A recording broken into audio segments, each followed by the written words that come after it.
This is the Human Action Podcast with your hosts, Jeff Deist and Dr. Bob Murphy. Hey, everybody. Welcome back to another episode of the Human Action Podcast, joined as always by my co-host, Dr. Bob Murphy. Great to see you this morning, Bob. How you doing? I'm doing all right. I still think the Institute should have flown me over to Davos, but I guess, you guys can't fit it into your budget. I personally was not invited. I looked in my mailbox every day. I'm not invited to play in the Masters this year either. I'm just going to throw that out. But at any rate, neither one of us are at Davos. But just a little less than a year ago, we did a show called The Economics of Davos. And I wanted to follow up on that. Obviously, that is one of the big stories in the news this week. And just watching some of these clips of Klaus Schwab and other participants, the CEO guy of Pfizer, right on cue, people like Al Gore and John Kerry. Kerry had this hilarious quote, we're part of a select group of humans who were touched by something in their lives. Well, I'm glad that whatever touched John Kerry never touched me. But here we are. And, it almost seems like this kind of tone deafness. And we experience this every year. All the conservatives and right-wingers on Twitter go, oh my gosh, look at these guys flying in there when they're private jets and telling us about climate change and what hypocrites. And, we get this sort of clamor. But it strikes me, I guess, first and foremost, that maybe it was Brexit, maybe it was Trump, maybe it was COVID, some combination of all this, is that I guess what we very loosely and perhaps disingenuously call a global elite, that they've dropped their pretenses somewhat. In other words, they're just sort of saying things out loud and they're not trying to persuade us anymore. Now, we can get into the mechanisms of whether they actually have any real power to enact any of this, but nonetheless, it seems like they are more open than they used to be. And so a lot of the stuff that people would call a conspiracy, Ron Paul warning about the UN 25 years ago, well, that was actually correct. Yeah, I think you're right. I think that is one of the functions, if you will, of what Klaus Schwab is doing. And, I think he's basically saying one of my roles is I'm just going to fall on the sword and let the whole world hate me, or, let 80% of the world hate my guts. And it's okay, though, in this way, because you're right, Jeff, it's an interesting evolution in the arguments that first people are talking about, oh my gosh, there's these people that want to microchip us. Whoa, and then get out of here. That sounds insane. And then you'll go and play a clip from some guy from the WEF matter-of-factly telling people, well, we do it with cattle, we do it eventually, tracking humans and da-da-da. And so it's, crime prevention, and, somebody has a heart attack, you got to be able to get EMS there too. And then it's not, oh, okay, you were right, sorry, we called you a conspiracy theorist. It's, well, they're openly talking about it on their own YouTube channel, so I really don't think it's if they were really this shadowy, nefarious group, would they just be telling us what their master plan was? Give me a break. So it's this interesting thing where whether they don't say it and you got to guess, or whether they come right out and say this is what we're doing, either way, it's not a big deal, and stop worrying about it. Yeah, and of course, it's not that hard to track humans today. We don't need some sort of transhumanist chip. We all voluntarily carry these little phones around everywhere we go. So that's not science fiction or anything. And a digital currency, of course, would be the mechanism by which you could track people's bank accounts, their net worth, their every transaction. If they go get a Starbucks or something, it's possible to know. And so much of this stuff, it's not that the government or powers that be or surveillance agencies are necessarily interested in you or care about what you're doing. That is sort of conspiratorial thinking. The point is that later on, through data collection, they can go back. Let's say you become a suspect in a January 6th event. Now it's possible to go back and, using data collection, piece together where you were, where your phone was, all kinds of things, who you were emailing. So it's not that they're monitoring you, it's that stuff lasts forever. And that they can get it. Yeah, right. I think that's exactly right, Jeff. Just even, again, without getting the futuristics of just like right now, how Murray Rothbard once had a good line when he was talking about insider trading laws, and he said something, I'm probably butchering it, but it was along the lines of that's like the 55 mile per hour speed limit, where everybody goes above it. And if most people say, well, see, so you don't have to worry, but the cops aren't going to pull you over for going 56. Well, they will if they want to pull you over for some other reason.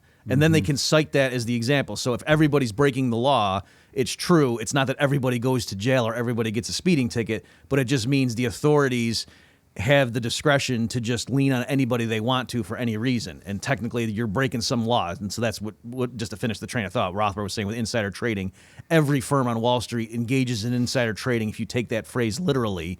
And so they're all guilty. And so if the SEC or anybody wants to lean on them for some other reason, they can always say, well, we're going to throw the book at you for this. And you couldn't possibly have a successful operation without breaking some rule from the SEC. Well, I mean, what is definitely not conspiratorial is the idea that they, meaning WEF participants at Davos, clearly intend to displace what we would consider Western free market capitalism. I mean, they're very open about this. And if we can, let's ask Clay, our producer, to play the clip of this Uber Bond villain, Klaus Schwab, in his gravelly Henry Kissinger-esque voice, talking about state capitalism. So let's just watch this briefly. Who will really command the fourth industrial revolution and its technology like artificial intelligence? What's your sense of who's best placed at this time to lead the world into the fourth industrial revolution? Because you pretty much created this term. We're seeing the kind of technological strides that China has made with Huawei, with the 5G technology. Do you believe that this could potentially be China's time once again? We should make here again let's say a differentiation. On the one hand, we have state capitalism. On the other hand, we have shareholder or private capitalism. So it's a clash between two systems. I believe that state capitalism in the short term provides certain advantages because you can mobilize in a concentrated way a lot of resources to reach a specific objective. But I believe that the future is not state capitalism or shareholder capitalism.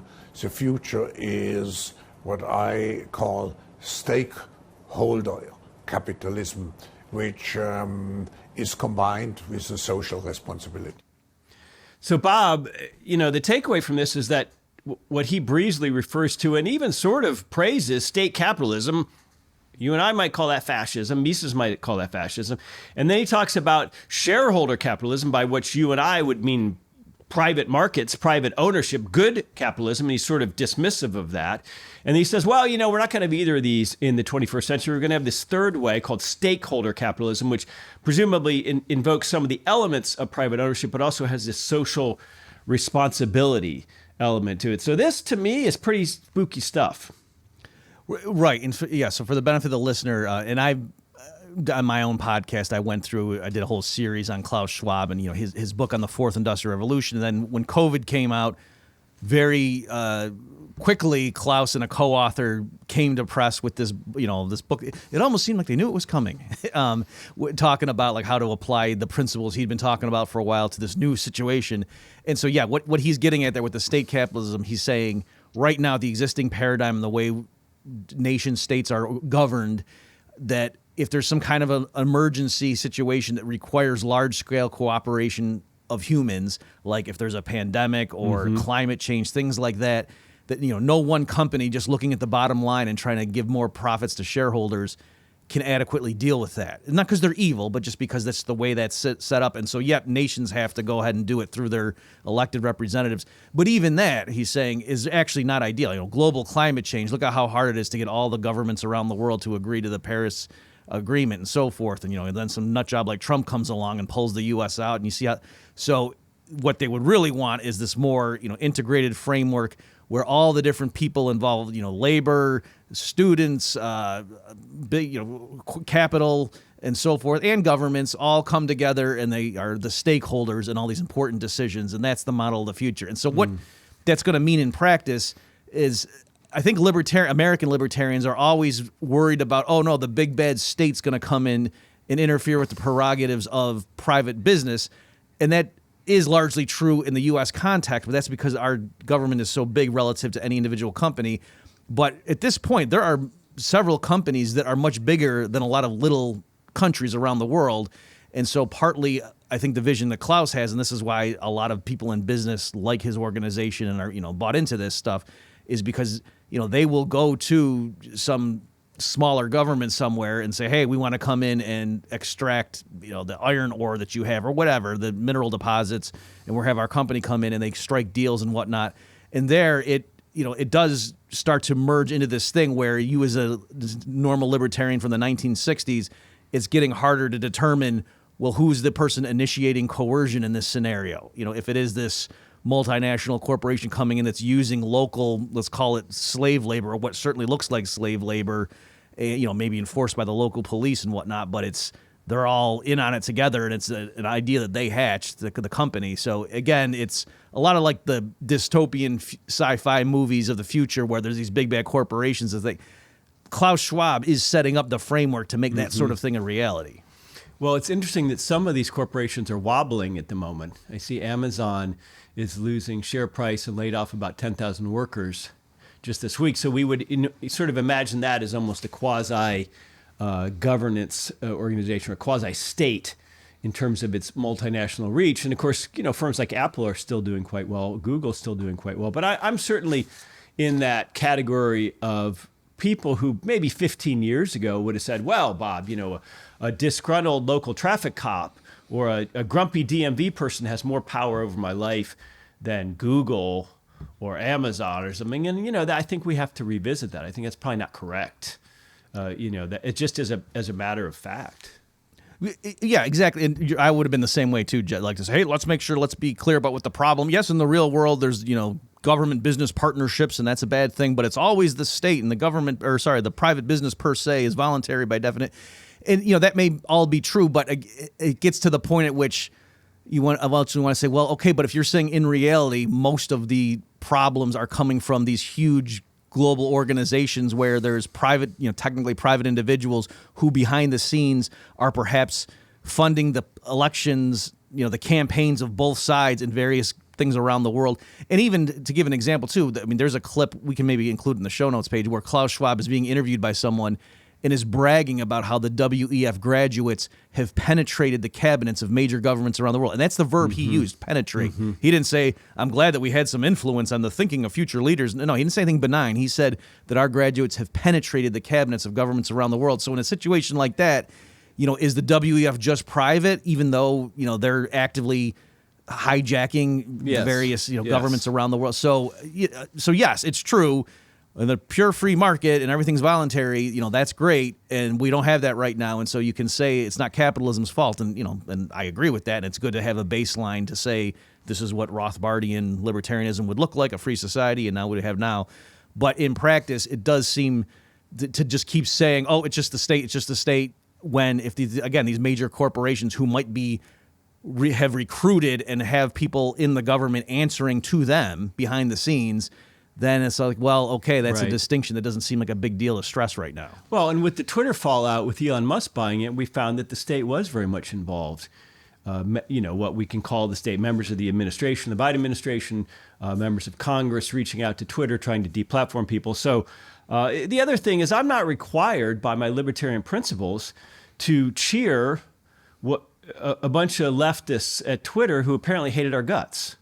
Right, which we're finding from their sort of public pronouncements when they left in a huff, right? This idea that we have to be suicidal to support, my private company. I think that's nonsense. But I guess I just want to, before we leave Schwab here, when you say his book on the fourth industrial revolution, so I assume number one is agriculture, number two is industrial, number three is digital or tech. What's the fourth revolution? I don't know.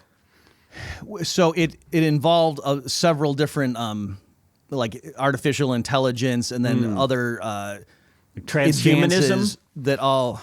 I'm trying to remember if I'm almost positive he didn't use that term because it would have been too provocative. Yeah. I'm trying to remember how he described. Like I do believe that yes, it was enhancements, advances in medical technology and things like that. So, but it was several different strands all coming together, and it was like the synergy. They use buzzwords like that as to what it was going to be. So yes, everybody in their own narrow thing understands. Oh, we're making advancements in this field and this field, but he was saying, I'm seeing it's all going to come together.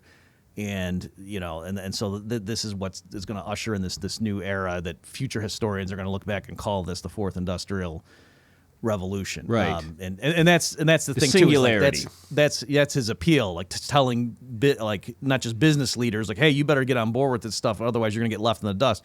But even going around to like princes in the Middle East and whatever, and saying you need to be aware of this if you want to be at the table 20 years from now. Otherwise, these other, so it's that kind of thing where everybody wants to be on the winning team, and he has a lot of credibility because look at all the clout behind him already. And so he kind of just picks people off one by one. Hey, I got media on my side. I got governments on my side. British intelligence. I'm buddies with Prince Charles. Well, King Charles. All this stuff. And so that's kind of how it's almost presented as it's a done deal, and this is going to happen, and so it's inevitable, and you might as well be with us. You don't want to, what are you going to just try to put your foot down, and you're not going to be able to stop it. So just join us, and then maybe you'll have some influence in how it unravels. Well, if I were the head of a poor third world African country, or a business person in a third world country, I'd probably say, yeah, let's join with them. I mean, that's probably the future. If we need aid, if we need loans, if we need development, right? I mean, that's rational.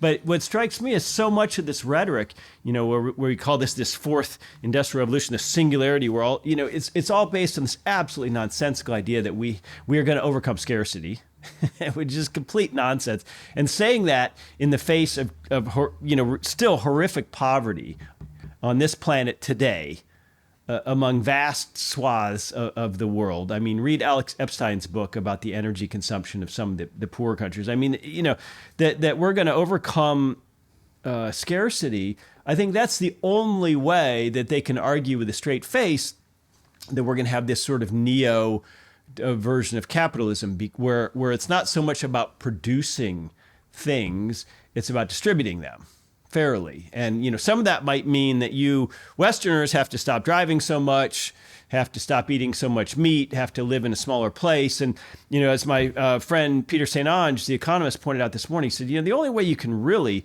totally reduce your CO2 footprint as a human is to die and get your body in the ground, decomposing. So I guess the question becomes, the fact that we're even talking about this, that we are animated by this idea of these very globalist, non-national nation-state type elites coming up with all these plans for us. Are we, Bob, Pollyannish in that they don't have any real power?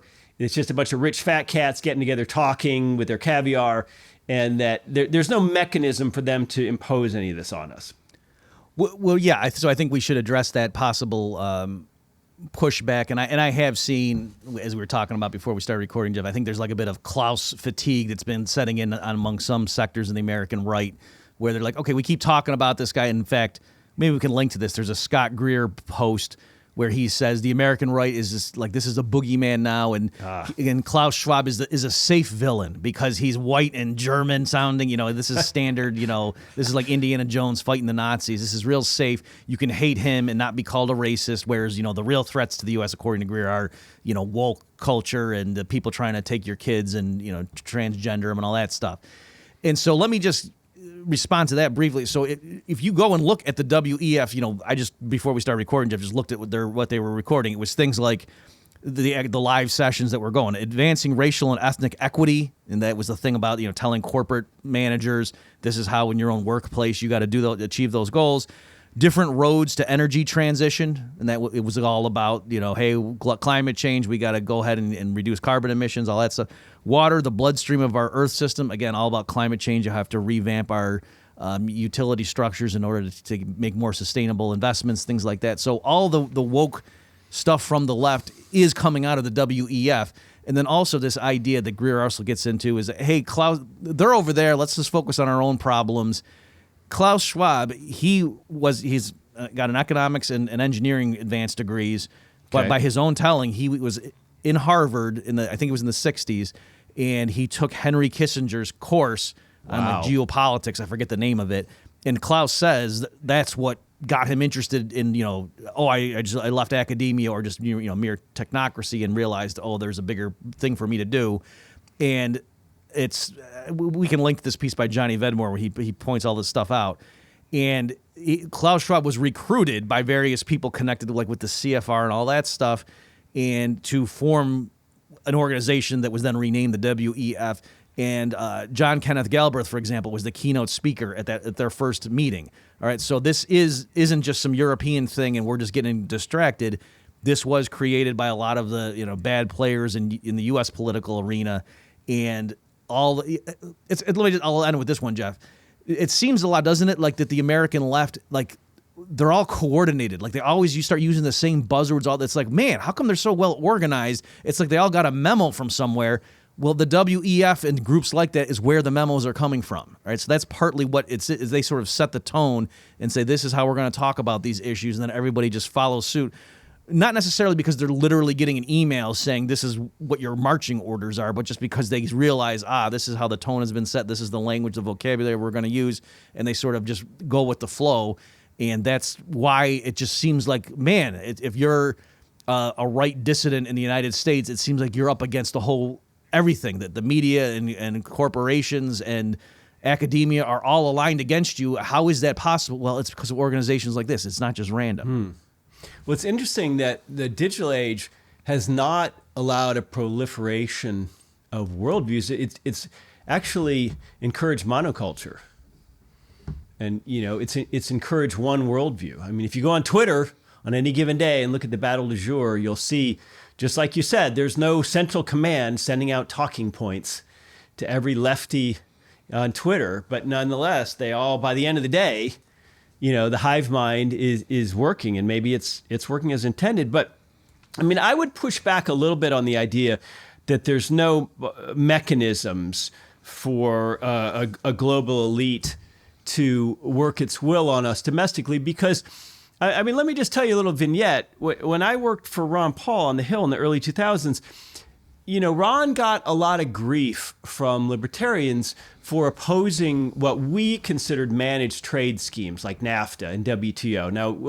Now those were WTO was a little before his time in Congress, his second time around, but nonetheless, the Cato Institute was very pro WTO. The World Trade Organization, which itself came out of GATT, which was the Global Agreement on Tariffs and Trade, which is sort of end of World War II, I believe, like 1948. So the WTO comes along, and ostensibly this is a good thing from a libertarian perspective in that its ultimate goal is to reduce tariffs between trading nations, and we can all agree that that's a good thing.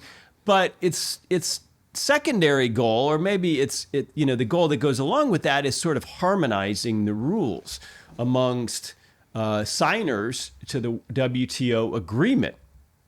So, Ron, Dr. Paul, and others were saying, hey, this threatens our sovereignty because the WTO can object to some of our domestic laws and force us to change them. And organizations like Cato just absolutely poo-pooed this, dismissed this, just said, no, this is just all upside. There's no downside. And to be fair, a lot of, I think, libertarians don't care about or don't even like the idea of national sovereignty. Mises very much used the nation state as his sort of unit of analysis in the book Globalism. Now, he talks about, hey, there's some good things that could come out of global governance of a sort or global agreements. But, still, in both nation state and economy and liberalism, and the nation state is his sort of unit of account, his unit of analysis.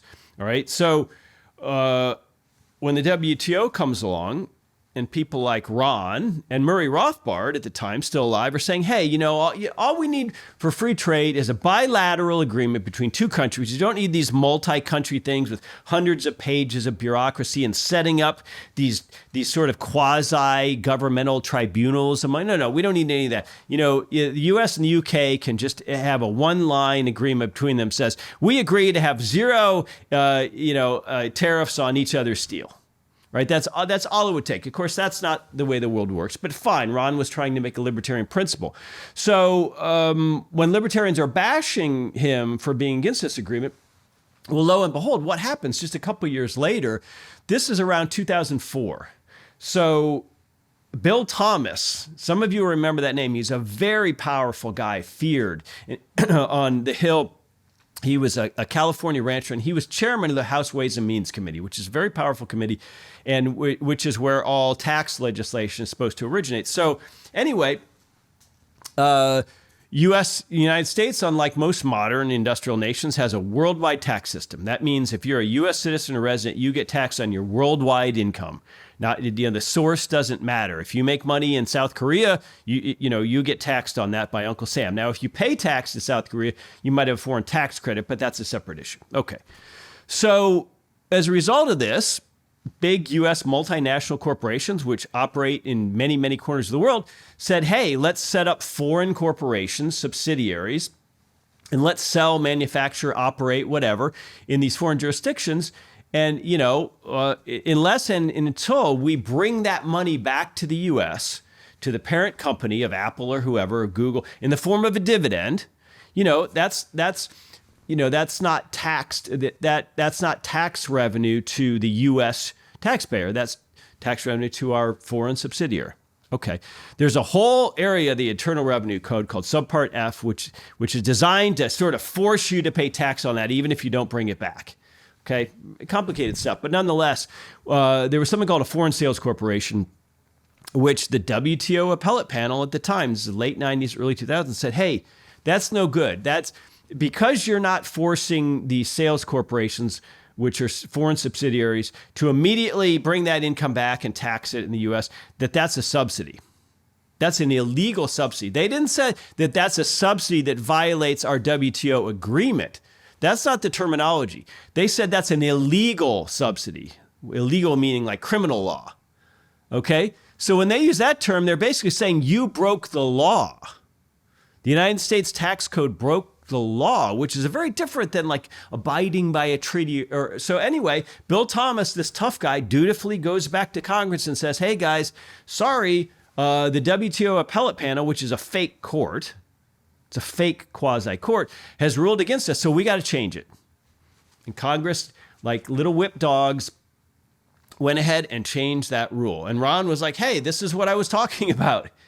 Okay, this is the mechanism by which we lose our sovereignty to international agreements. And, it struck me at the time that the same people who love this sort of international globalist approach to things, and we all love economic globalism. We all understand that. We all understand the idea of comparative advantage and specialization and the benefits we all reap from getting, let's say, cheap flip-flops from China. We get that. But political globalism is a very different animal. And I would argue that the WTO represents a political form of globalism that we shouldn't support. And that, today, this finds resonance in organizations like the WEF. And I think COVID has probably given them some steam. Yeah, so I agree with all that. And it's funny, I remember, I think I was in high school when I first got the collection the Institute put out called Making Economic Sense, a collection of Rothbard's essays.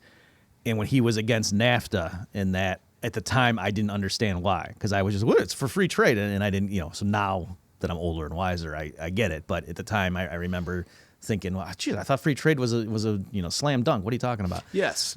I had a very disorienting moment in my young life when I heard, and it was harder to hear things back then because there was no internet, but when I heard in '92 that Rothbard was supporting Pat Buchanan, because I didn't understand that this was more about foreign policy and a non-interventionist guy versus the sort of Rockefeller globalist wing of the GOP personified by Bush Sr. So I mean that it's a very different time now.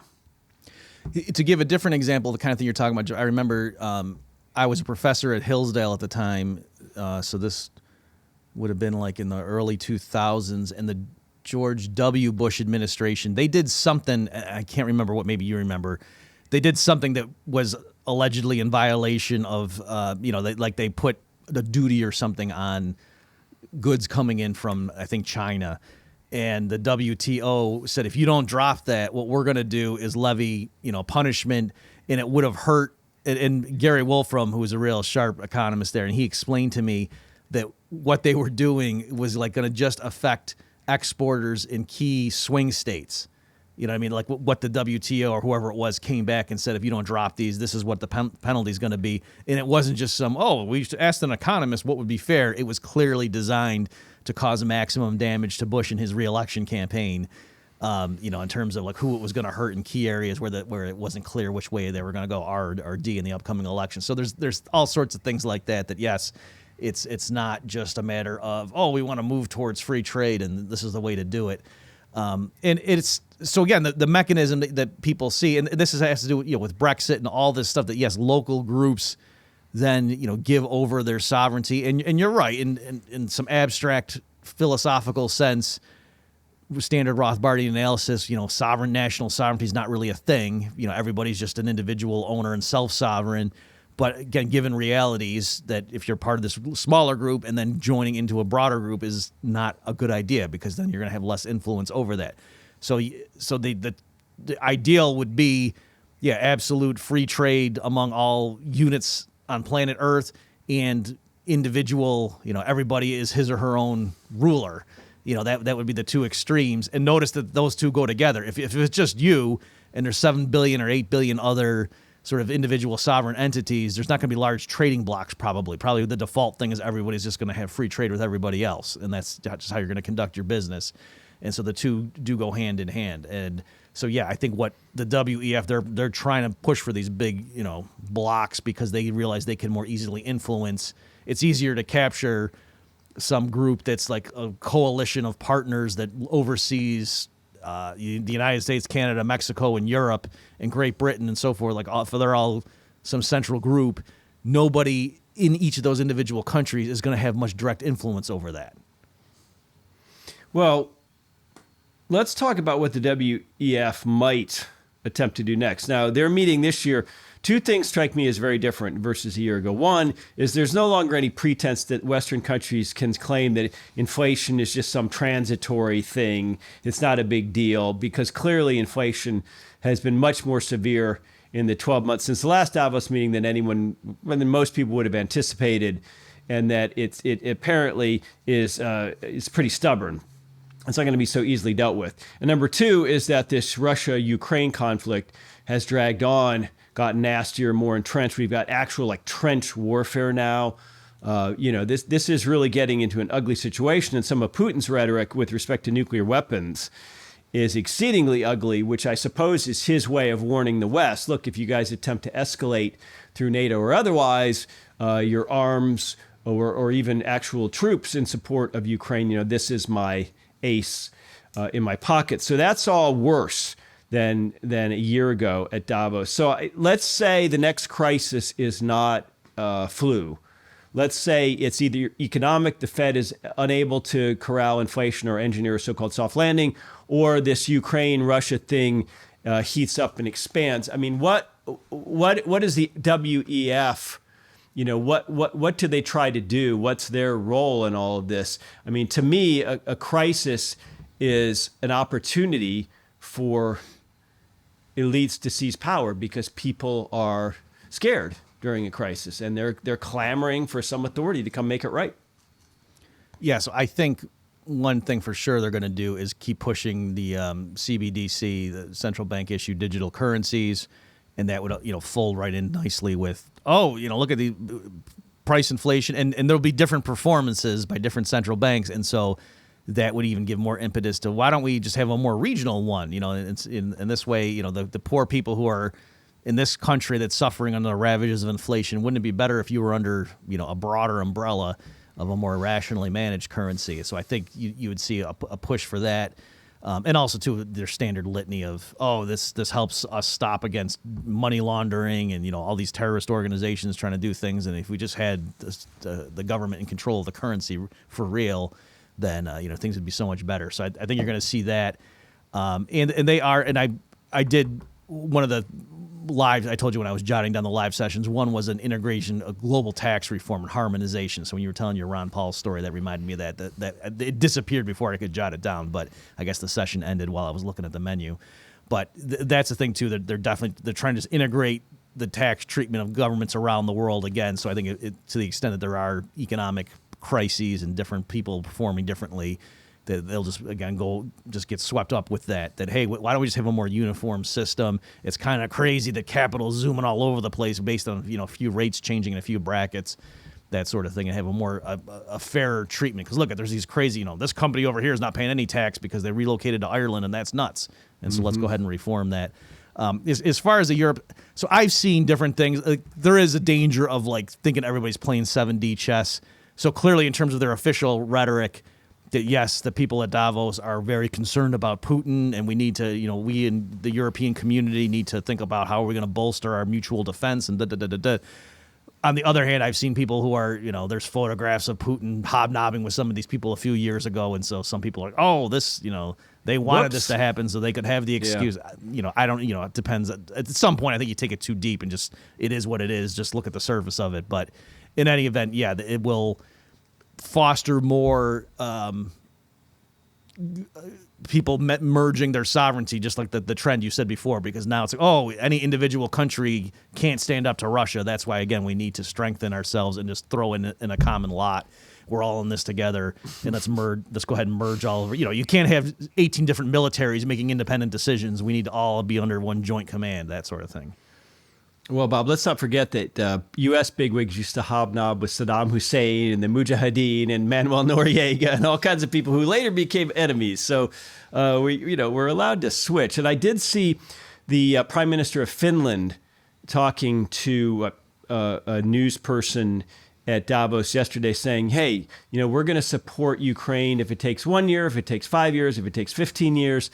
So you get the sense that there is some digging in on that. And there are people in the West who want to present this as the ultimate conflict. In other words, that this is not just a proxy for East versus West, but it's a proxy for democracy versus authoritarianism. That's a stretch, needless to say. But I mean, that is the narrative. And, if we do have some sort of global financial crisis, I don't think we're going to have a dollar crisis, but you could have a crisis whereby all the other currencies, the big ones, especially the euro, the yen, the yuan, are all doing poorly against the dollar and in an accelerating fashion.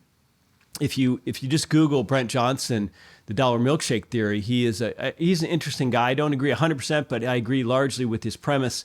He's got a great video on that and how, the US dollar could actually do so well against other currencies that it begins to cause huge dislocations in the global economy as more and more money moves into the dollar. So, but nonetheless, when you talk about tax harmonization and the idea, well, we can't have all these wildly different tax treatments of capital around the world because then money will flow around, and we don't want that.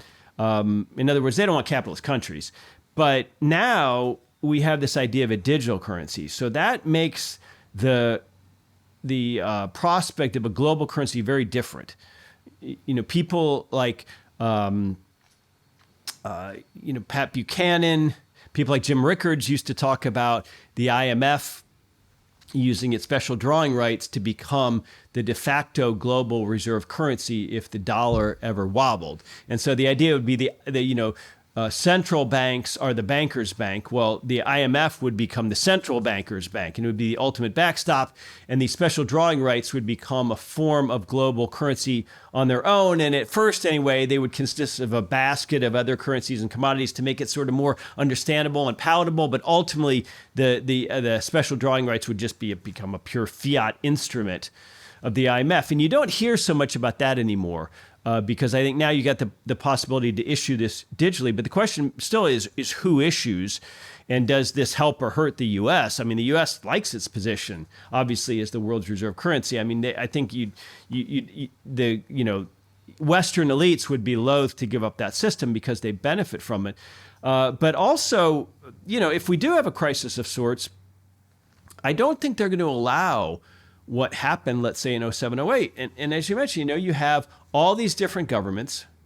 Even if they're using the euro, they still have their own banks. They still have their own sovereign debt. They still issue their own bond debt. There's not just one EU bond for all the European Union. I mean, Greece and Germany and still issue individual bond debt. So you could see another crisis happening in the global economy. Let's hope only as bad as 07, 08, that the reaction by global elites would be like, hey, look, this shows why we need more centralization. We can't just have all these governments reverting to their own national interests. We can't have all these currency issuers, whether that's the Swiss National Bank or the Japanese yen or whatever, just reverting to their own national interests. We can't have bond issuers just reverting to their own national interests. We have to control all this globally because, the worldwide economy is so globally interconnected today. So this to me is the danger, that global capitalism, global free trade of goods and services is a very different thing from political globalism. But boy, oh boy, the idea that we are all so dependent on other countries for all kinds of goods and services sure gives them a much stronger argument for imposing this. And that's what scares me, is the next crisis will be used. Average people will be worried, and they will clamor for leadership, beyond Washington. Yeah, right. And just to give a little bit more of the specifics, I agree with you how this is going to play out, that when the crisis happens. So yes, the individual European countries have their own respective government bonds, but then part of what happened in the wake of the last crisis, the 08 crisis, is that the European Central Bank was pressured to go ahead and just start buying, but Greek bonds or whatever, or maybe through an intermediary, in order to take pressure off of them, because it's and they ostensibly had all these rules like, oh, if you want to join adopt the euro, your government has to respect all of these rules about and the Greek government just lied about what it did, and everyone kind of knew it was lying, and they were allowed to join anywhere, or the opening steps, whatever. So I think so you're right, a crisis is going to hit. And then people say, well, we can't just let them go down. I mean, it's the same kind of rhetoric as with the U.S. debt ceiling. Every time that threatens, it would be absolutely chaos if we defaulted. And so, they're too big to fail. So we got to bail them out. But then, given that we know in a crisis we're going to keep bailing them out, they can't just be allowed to willy-nilly run their own deficits. They need to have some other group overseeing them. So it's like, when the IMF or the World Bank comes in and bails out some South American country, and they impose all these draconian, some of which is called neoliberalism, and some of it is reduce tariffs and privatize some state enterprises. But here's your $10 billion loan, and then we're kind of giving you marching orders for the next 10 years. And so that's the way that's the way that they sort of voluntarily get all of these smaller political units to fall into the fold and to become influenced by them, and it just kind of gets ossified over time. So yeah, they don't give up, and they're very creative. There's all sorts of different ways you can exert your influence if you have a bunch of printing presses at your disposal. Well, we can laugh all we want at the idea of Greek bonds or Italian bonds or anything else, but go take a look at the U.S. government's debt to GDP ratio, which is as high as basically since World War II, and go and take a look at the off-balance sheet accounting of U.S. entitlement promises to the future, which make that $31 trillion in so-called national debt look like peanuts. So I'm not so sure that we can be chuckling. We may need junk bond rates at some point for our own U.S. Treasury debt. I think we got to leave it there, Bob. We will link to Klaus Schwab, a couple of the articles Bob mentioned, and I guess we will stay tuned to see if anything else comes out of Davos. But all that said, Bob, always good to see you. Ladies and gentlemen, thanks for your time, and have a great weekend.